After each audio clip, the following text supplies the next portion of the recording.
Feliz y bendecido día, aprendiendo un curso de milagros. El secreto de la verdadera oración es olvidarte de las cosas que crees necesitar. Pedir algo específico es igual que ver el pecado primero y luego perdonarlo.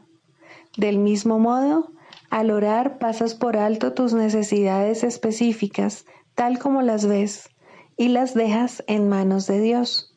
Ahí se convierten en los regalos que le haces, pues le dicen que no antepondrás otros dioses a Él, ni que quieres otro amor que el suyo.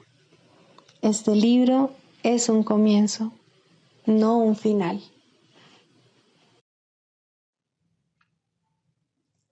Del prefacio, que postula, párrafo 2. El mundo de la percepción, por otra parte, es el mundo del tiempo, de los cambios, de los comienzos y de los finales. Se basa en interpretaciones, no en hechos.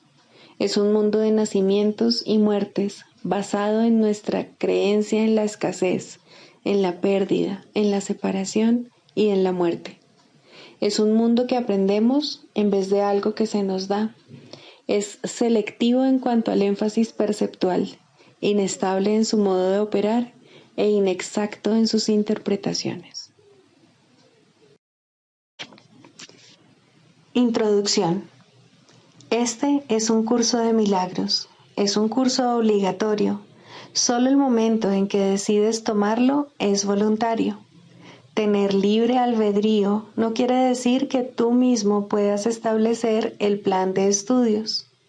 Significa únicamente que puedes elegir lo que quieres aprender en cualquier momento dado.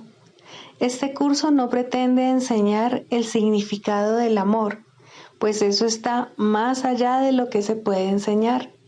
Pretende, no obstante, despejar los obstáculos que impiden experimentar la presencia del amor, el cual es tu herencia natural. Lo opuesto al amor es el miedo, pero aquello que todo lo abarca no puede tener opuestos. Este curso puede, por lo tanto, resumirse muy simplemente de la siguiente manera. Nada real puede ser amenazado. Nada irreal existe. En esto radica la paz de Dios. Capítulo 1. El significado de los milagros. Primero, principios de los milagros. Principio 47. El milagro es un recurso de aprendizaje que reduce la necesidad del tiempo. Establece un intervalo temporal fuera de lo normal que no está sujeto a las leyes usuales del tiempo. En ese sentido, es intemporal. Capítulo 7. Los regalos del reino. Segundo, la ley del reino. Curar es el único tipo de pensamiento en este mundo que se asemeja al pensamiento de Dios, y por razón de los elementos que ambos tienen en común, el pensamiento de Dios puede transferirse fácilmente a él. Cuando un hermano se percibe a sí mismo enfermo, se está percibiendo como un ser incompleto y, por ende, necesitado. Si tú también lo percibes así, lo estás viendo como si realmente no formase parte del reino y se encontrase separado de él, con lo cual el reino queda velado para ambos.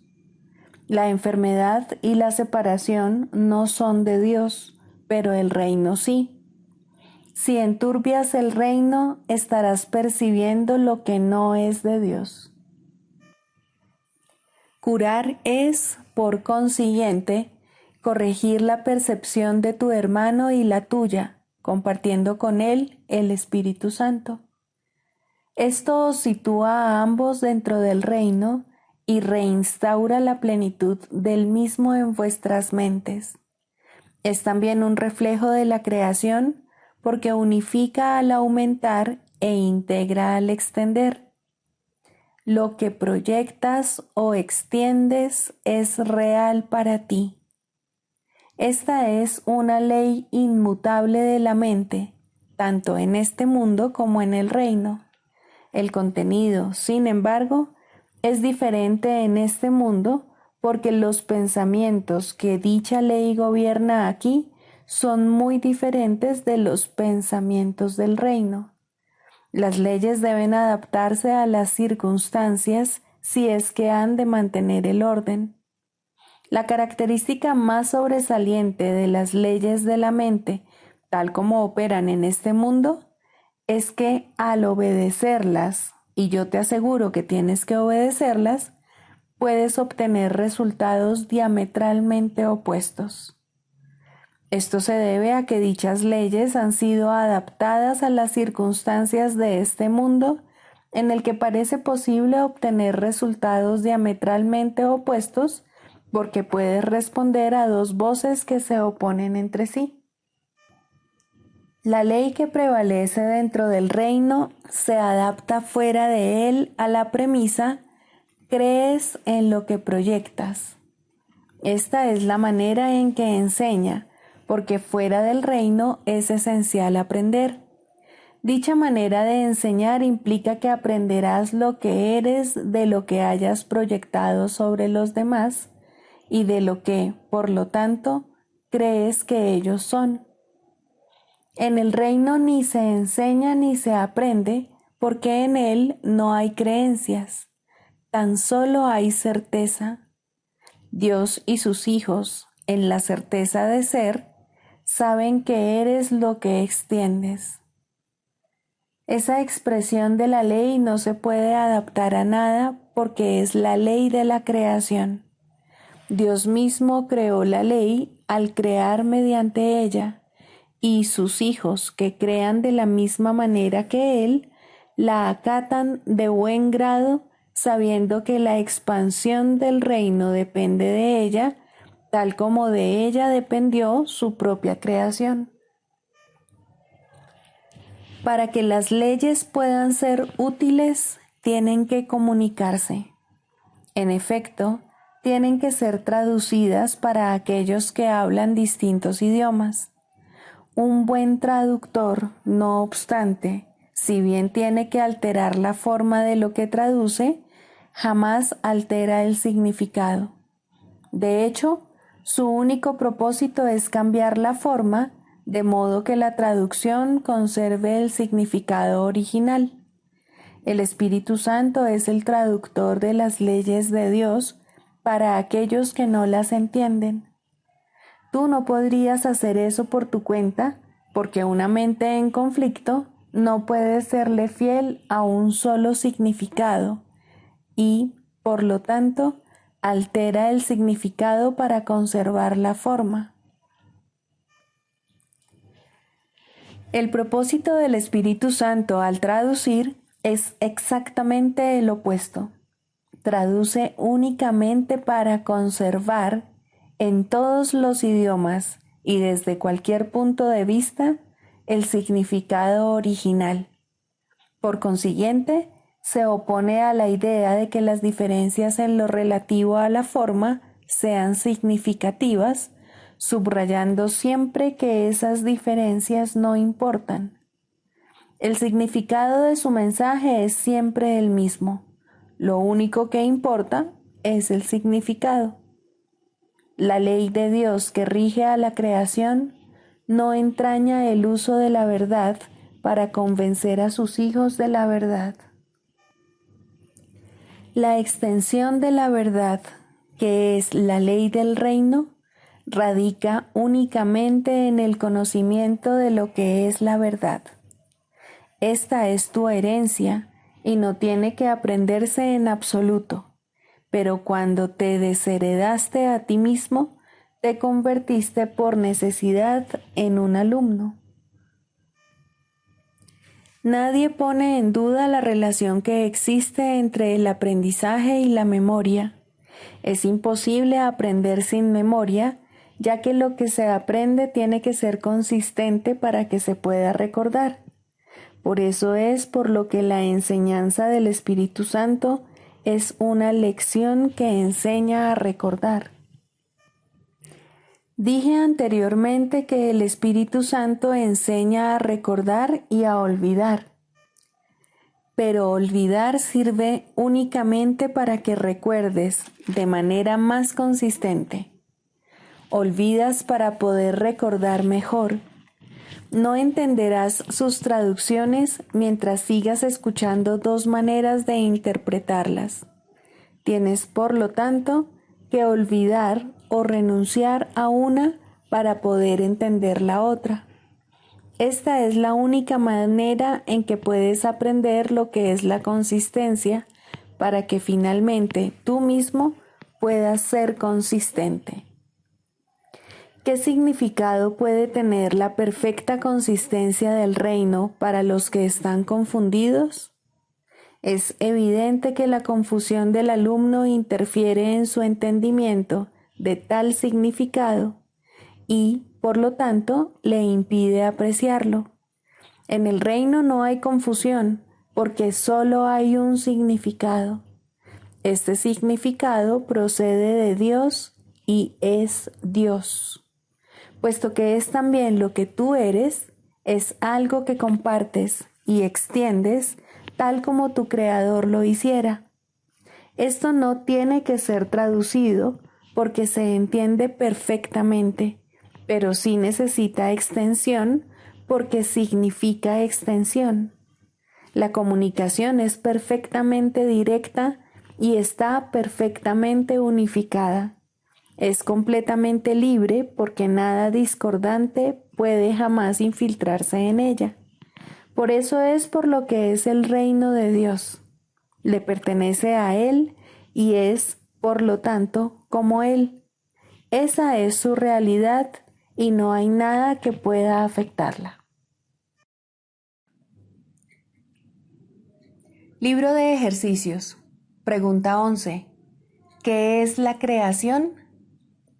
La creación es la suma de todos los pensamientos de Dios en número infinito y sin límite alguno en ninguna parte. Solo el amor crea y únicamente a su semejanza. Jamás hubo tiempo alguno en el que todo lo que creó no existiese, ni jamás habrá tiempo alguno en que nada que haya creado sufra merma alguna. Los pensamientos de Dios han de ser por siempre y para siempre exactamente como siempre han sido y como son, inalterables con el paso del tiempo, así como después de que éste haya cesado. Los pensamientos de Dios poseen todo el poder de su Creador, pues Él quiere incrementar el amor extendiéndolo, y así su Hijo participa en la creación y, por lo tanto, no puede sino compartir con su Padre el poder de crear. Lo que Dios ha dispuesto que sea uno eternamente, lo seguirá siendo cuando el tiempo se acabe, y no cambiará a través del tiempo, sino que seguirá siendo tal como era antes de que surgiera la idea del tiempo. La creación es lo opuesto a todas las ilusiones porque es la verdad. La creación es el Santo Hijo de Dios, pues en la creación su voluntad es plena con respecto a todo, al hacer que cada parte contenga la totalidad. La inviolabilidad de su unicidad está garantizada para siempre, perennemente a salvo dentro de su santa voluntad y más allá de cualquier posibilidad de daño, separación, imperfección o de nada que pueda mancillar en modo alguno su impecabilidad.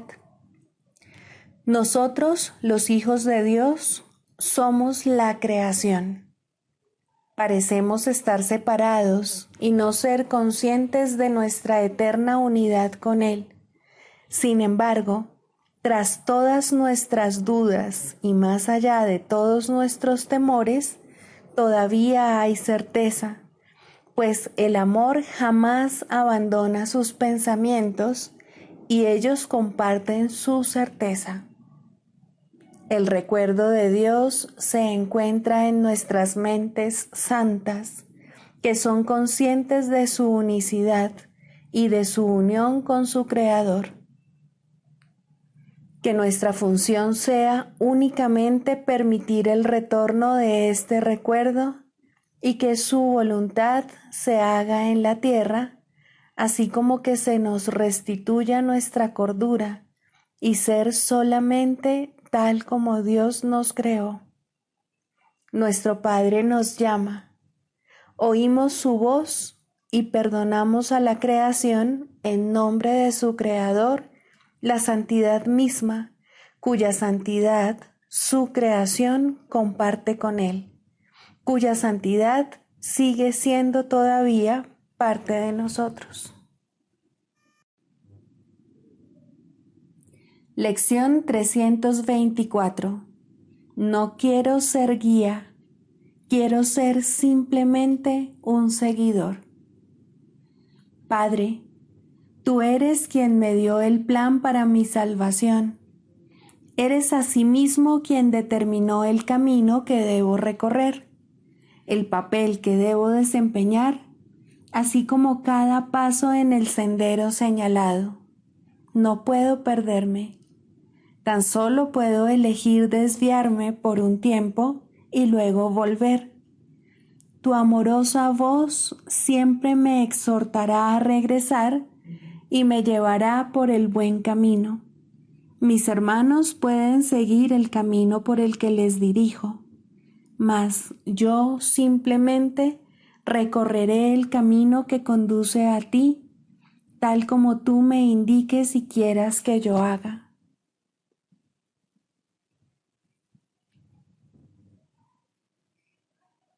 Sigamos, por lo tanto, a uno que conoce el camino. No tenemos por qué rezagarnos, ni podemos soltarnos de su amorosa mano por más de un instante. Caminamos juntos, pues le seguimos, y es Él quien hace que el final sea seguro y quien garantiza que llegaremos a salvo a nuestro hogar.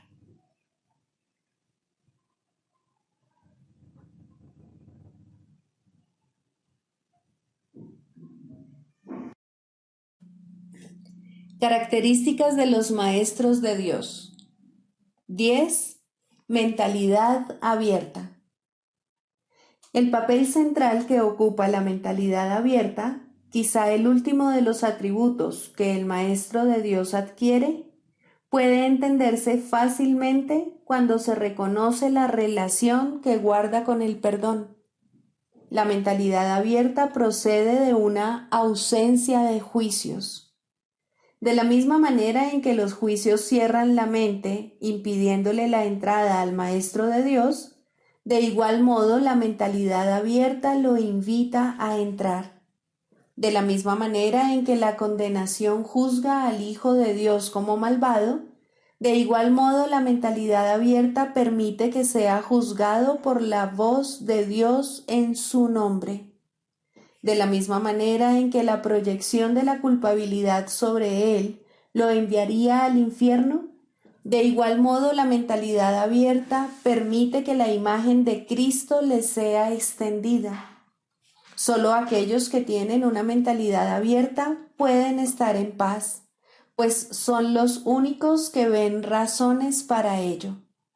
¿Cómo perdonan los que tienen una mentalidad abierta? Han renunciado a todas las cosas que les impediría perdonar. Han abandonado realmente al mundo y han permitido que éste les sea restaurado con tal frescura y en júbilo tan glorioso que jamás hubiesen podido concebir un cambio así. Nada es ahora como era antes. Todo lo que antes parecía opaco y sin vida, ahora no hace sino refulgir. Lo que es más, todas las cosas les dan la bienvenida, ya que ha desaparecido toda sensación de amenaza. Ya no quedan tinieblas que oculten la faz de Cristo. Ya se ha logrado el objetivo. El perdón es la meta final del programa de estudios, pues allana el camino para lo que se encuentra más allá de todo aprendizaje. El programa de estudios no hace ningún esfuerzo por excederse de su verdadero objetivo. El perdón es su único objetivo, en el cual converge en última instancia todo aprendizaje. Ciertamente eso es suficiente. Habrás notado que la lista de atributos de los maestros de Dios no incluye las características que constituyen la herencia del Hijo de Dios. Términos tales como amor, inocencia, perfección, conocimiento y verdad eterna no aparecen en este contexto, pues no serían apropiados aquí. Lo que Dios ha dado está tan remotamente alejado de nuestro programa de estudios que el aprendizaje no puede sino desaparecer ante su presencia. Sin embargo, mientras su presencia esté velada, el enfoque ha de centrarse necesariamente en el programa de estudios. La función de los maestros de Dios es llevar al mundo el verdadero aprendizaje. Propiamente dicho, lo que llevan es un desaprendizaje, que es a lo único que se le puede llamar verdadero aprendizaje en este mundo. A los maestros de Dios se les ha encomendado la función de llevar al mundo las buenas nuevas del completo perdón. Bienaventurados son en verdad, pues son los portadores de la salvación. Manual para el maestro, pregunta 20. ¿Qué es la paz de Dios? Se ha dicho que hay una paz que no es de este mundo. ¿Cómo se puede reconocer? ¿Cómo se puede encontrar? Y una vez que se encuentra, ¿cómo se puede conservar? Consideremos cada una de estas preguntas por separado, ya que cada una refleja un paso diferente en el camino. Examinemos la primera. ¿Cómo se puede reconocer la paz de Dios? La paz de Dios se reconoce al principio solo por una cosa.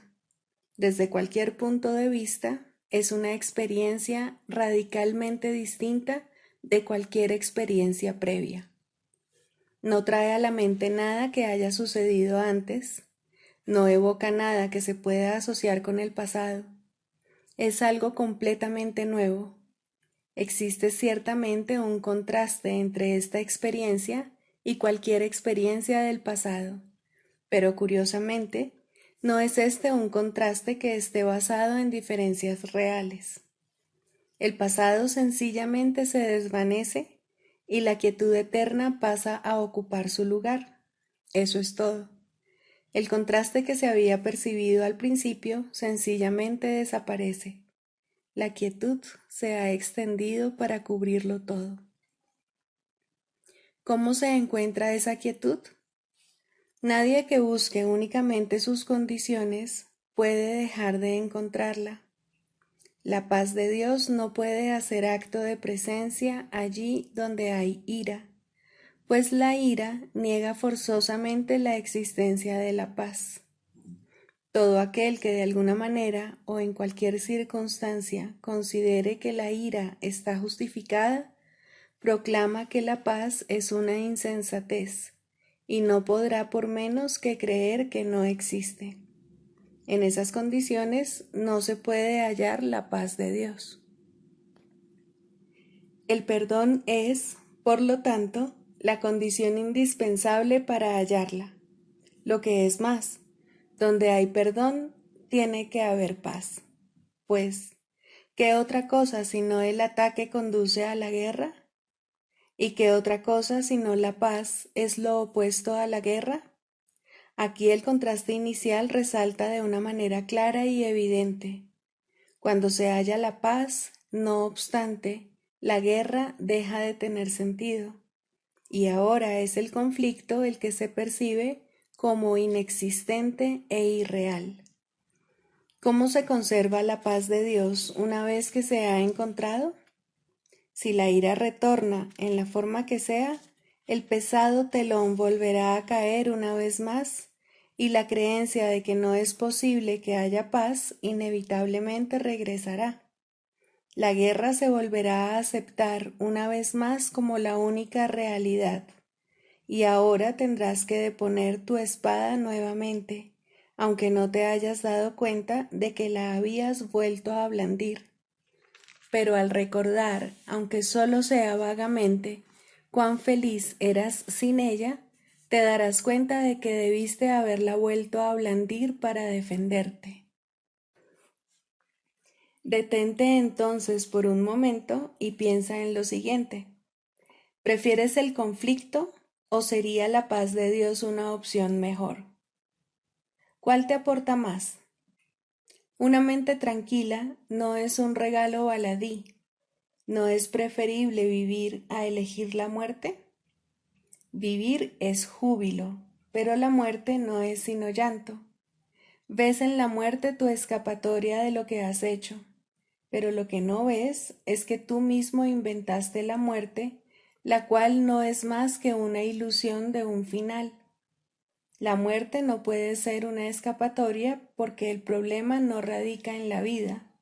La vida no tiene opuesto, pues es Dios. La vida parece ser lo opuesto a la muerte porque tú has decidido que la muerte acaba con la vida.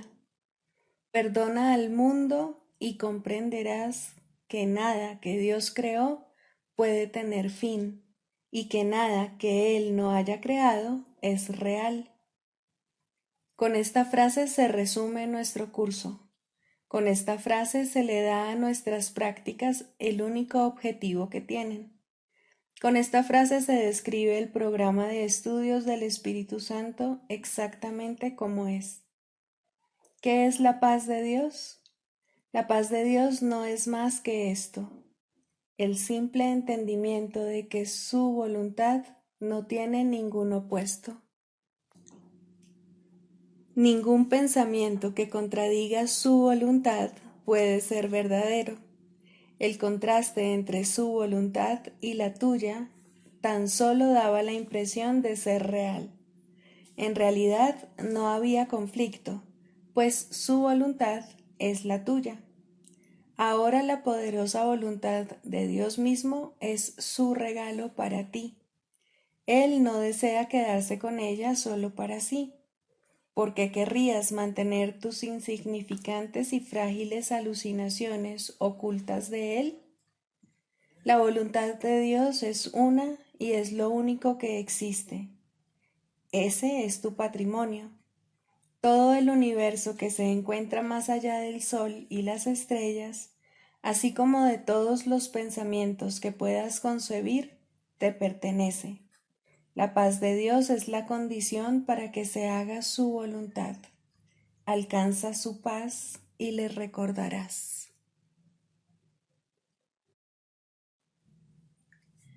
Manual para el maestro.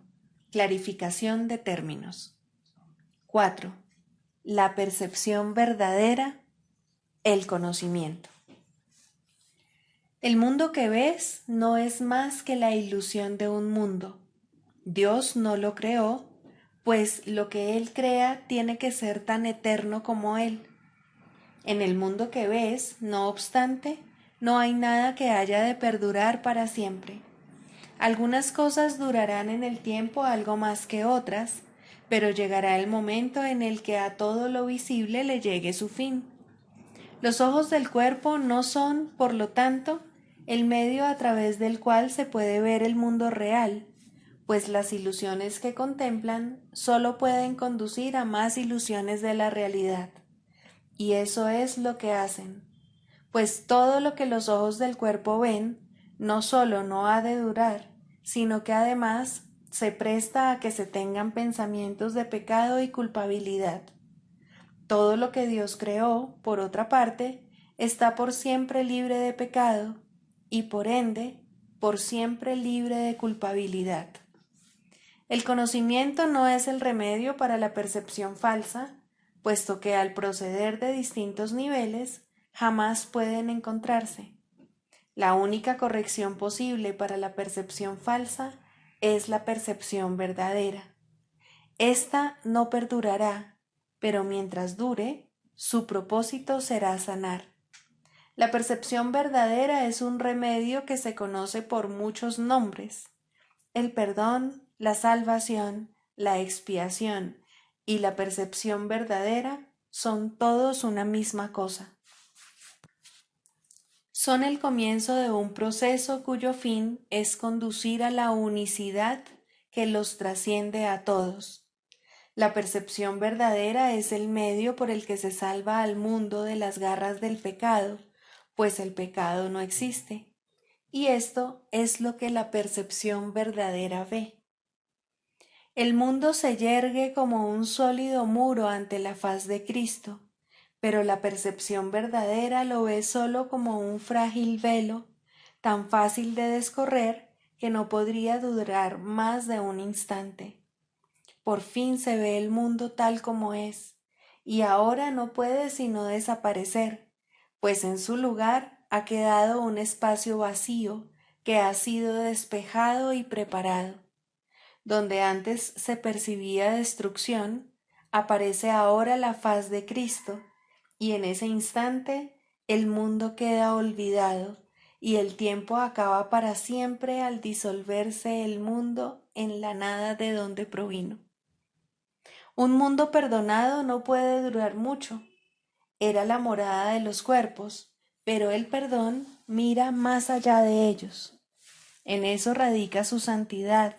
Así es como sana.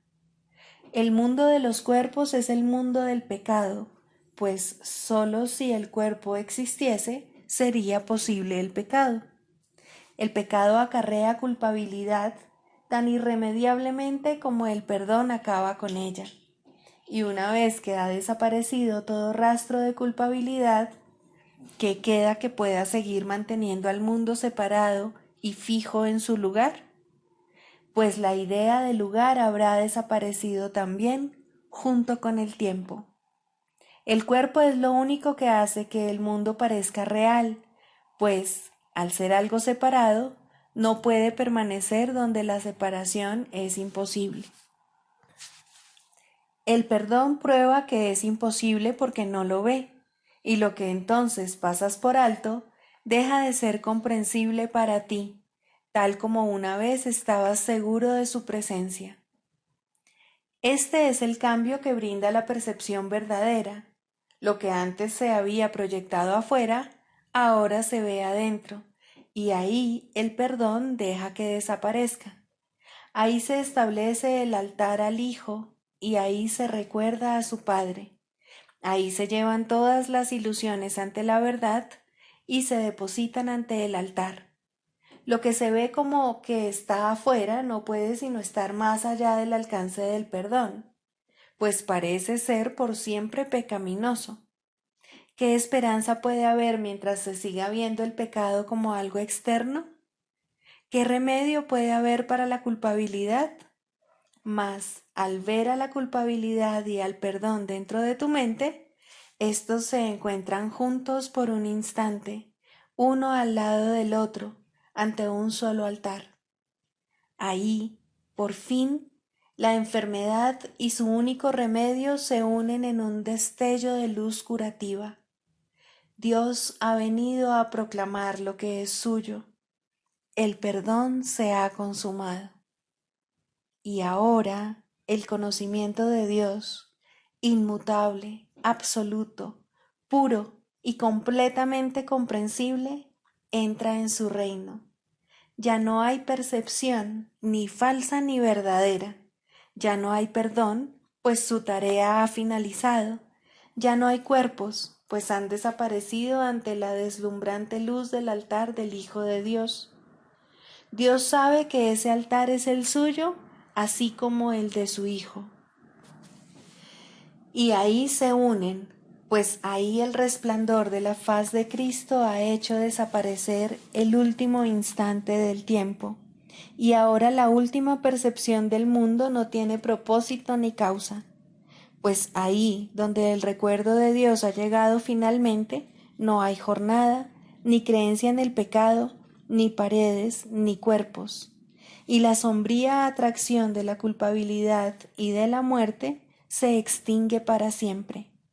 Oh hermanos míos, si tan solo supierais cuánta paz os envolverá y os mantendrá a salvo, puros y amados en la mente de Dios, no haríais más que apresuraros a encontraros con Él en su altar.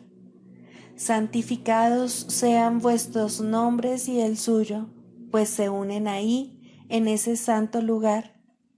Ahí Él se inclina para elevaros hasta Él, liberándoos de las ilusiones para llevaros a la santidad, liberándoos del mundo para conduciros a la eternidad, liberándoos de todo temor y devolviéndoos al amor. Psicoterapia. Primero, el propósito de la psicoterapia. Muy sencillamente, el propósito de la psicoterapia es eliminar los obstáculos a la verdad. Su objetivo es ayudar al paciente a abandonar su fijo sistema ilusorio y comenzar a reconsiderar las espurias relaciones causa-efecto sobre las cuales descansa este sistema. Nadie en este mundo se escapa del miedo, pero todo el mundo puede reconsiderar sus causas y aprender a evaluarlas correctamente. Dios ha dado a todo el mundo un maestro cuya sabiduría y ayuda sobrepasan ampliamente cualesquiera contribuciones que un terapeuta terrenal pueda proveer. Sin embargo, hay momentos y situaciones en las cuales una relación terrenal paciente-psicoterapeuta se convierte en la manera a través de la cual él ofrece sus más grandes regalos a ambos. ¿Qué mejor propósito podría una relación tener que el de invitar al Espíritu Santo a entrar en ella y dar su propio gran regalo de regocijo?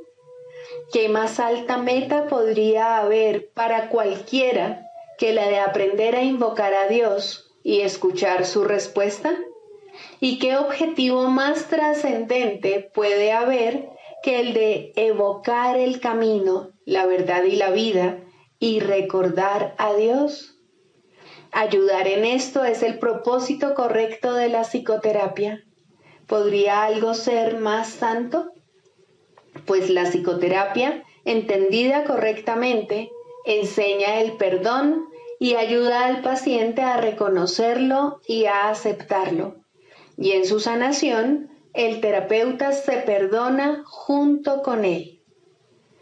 Todo el que necesita ayuda, sin importar la forma de su sufrimiento, se está atacando a sí mismo y como consecuencia de ello, la paz de su mente está sufriendo. Estas tendencias a menudo se describen como autodestructivas y con frecuencia el paciente mismo las percibe de esa forma. De lo que no se da cuenta y lo que necesita aprender es que ese yo que puede atacar y también ser atacado es un concepto que él ha fabricado. Aún más, lo atesora, lo defiende y en ocasiones incluso se encuentra dispuesto a sacrificar su vida en nombre de ese yo, pues lo considera su propio ser.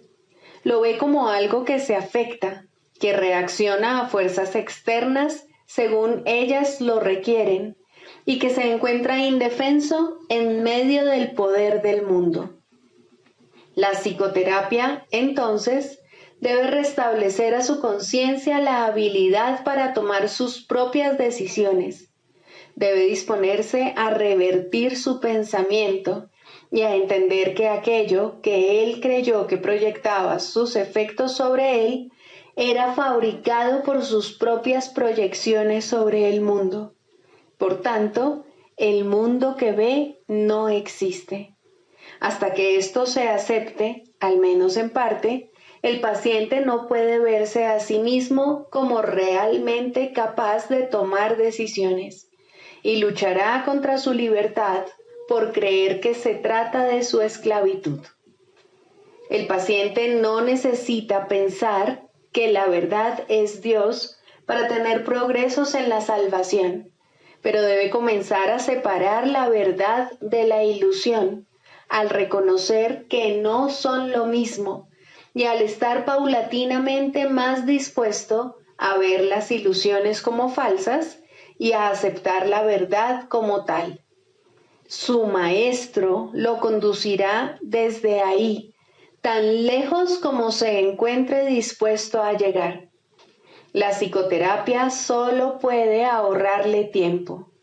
El Espíritu Santo usa el tiempo como lo considera mejor, y Él nunca se equivoca. La psicoterapia, bajo su dirección, es uno de los medios que usa para ahorrar tiempo y para preparar maestros adicionales para su obra. La ayuda que Él comienza y dirige no tiene fin.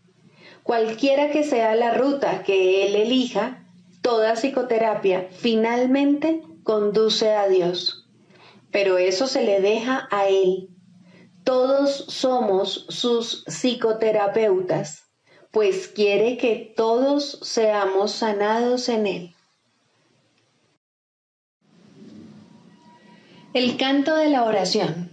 Segundo, la escalera de la oración. La oración no tiene principio ni fin, es parte de la vida, pero sí cambia de forma y crece a medida que uno va aprendiendo hasta que alcanza su estado amorfo y se funde en una comunicación total con Dios. En su aspecto peticionario, no necesita apelar a Dios, que de hecho rara vez se hace, y ni siquiera entraña creencia alguna en Él. En estos niveles, la oración es un simple desear que surge de un sentido de carencia y escasez. Estas formas de oración o de pedir desde la necesidad siempre entrañan un sentimiento de debilidad e insuficiencia. Nadie, pues, que esté seguro de su identidad, podría orar de esta manera. Pero no es menos cierto que nadie que no tenga certeza sobre su identidad puede evitar hacerlo. La oración es tan continua como la vida. Todo el mundo ora sin cesar. Pide y ya has recibido, pues has determinado qué es lo que quieres. Es posible, asimismo, alcanzar una forma más elevada de pedir desde la necesidad, puesto que en este mundo la oración es reparadora y, por lo tanto, entraña niveles de aprendizaje. En este caso, la petición puede ser dirigida a Dios con verdadera fe, pero aún sin comprensión. Por lo general, se ha alcanzado un vago y con frecuencia inestable sentido de identificación con Él, pero tiende a estar desenfocado por un sentimiento de pecado profundamente arraigado. En este nivel es posible que se sigan pidiendo cosas mundanas en variedad de formas, como también es posible pedir dones tales como la bondad o la honestidad y, en particular, perdón para las muchas fuentes de culpa que inevitablemente yacen bajo cualquier oración procedente de la necesidad. Sin culpa no hay escasez. Quien está libre de pecado no tiene necesidades. En este nivel surge también esa curiosa contradicción de términos conocida como orar por nuestros enemigos. La contradicción no se encuentra en las palabras mismas, sino más bien en la manera en que usualmente se interpretan.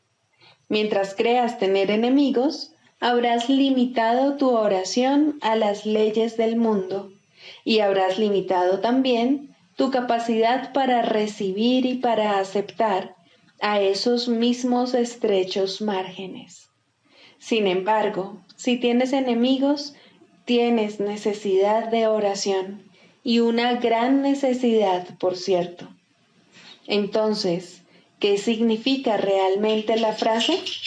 Significa que debes orar por ti para que no busques aprisionar a Cristo y así perder el reconocimiento de tu propia identidad. No traiciones a nadie o te traicionarás a ti mismo. Un enemigo es el símbolo de un Cristo prisionero. ¿Y quién podría ser él sino tú mismo? Orar por los enemigos se convierte de este modo en una manera de orar por tu propia libertad. Ahora ha dejado de ser una contradicción. Se ha convertido en una declaración de la unidad de Cristo y el reconocimiento de su impecabilidad. Ahora se ha vuelto santa, pues reconoce al Hijo de Dios tal como fue creado. Nunca olvides que la oración, en cualquiera de sus niveles, es siempre para uno mismo. Si te unes a alguien en oración, lo haces parte de ti. El enemigo eres tú, al igual que eres el Cristo.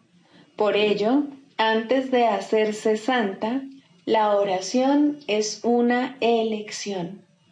Tú no eliges por otro, solo puedes elegir por ti mismo. Ora verdaderamente por tus enemigos, pues en esto radica tu propia salvación. Perdónalos por tus pecados y serás realmente perdonado. La oración es una escalera que llega hasta el cielo. En lo alto se produce una transformación muy similar a la tuya, pues la oración es parte de ti. Las cosas de la tierra se dejan atrás y ya no se recuerdan más. No se hacen peticiones, puesto que nada falta. Se reconoce plenamente que la identidad en Cristo es algo eterno, incorruptible y más allá de todo cambio. La luz ha dejado de titilar y nunca se apagará. Ahora, sin necesidades de ninguna clase y revestida por siempre de la pura impecabilidad que es el regalo de Dios para ti, su Hijo, la oración puede convertirse otra vez en aquello para lo que se concibió, pues ahora se eleva cual canto de gratitud a tu Creador, sin palabras, pensamientos o vanos deseos, y sin necesidad de nada en absoluto.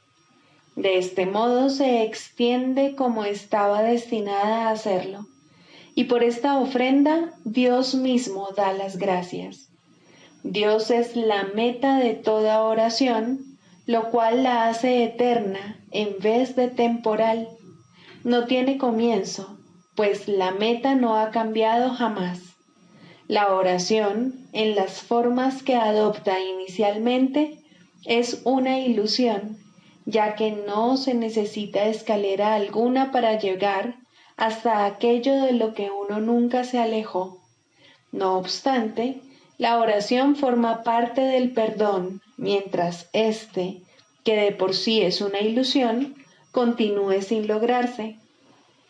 La oración estará ligada al aprendizaje hasta que el objetivo del aprendizaje se haya alcanzado, y entonces todas las cosas se transformarán al unísono y retornarán libres de toda mancha a la mente de Dios. Al encontrarse más allá de lo que se puede aprender, este estado es indescriptible.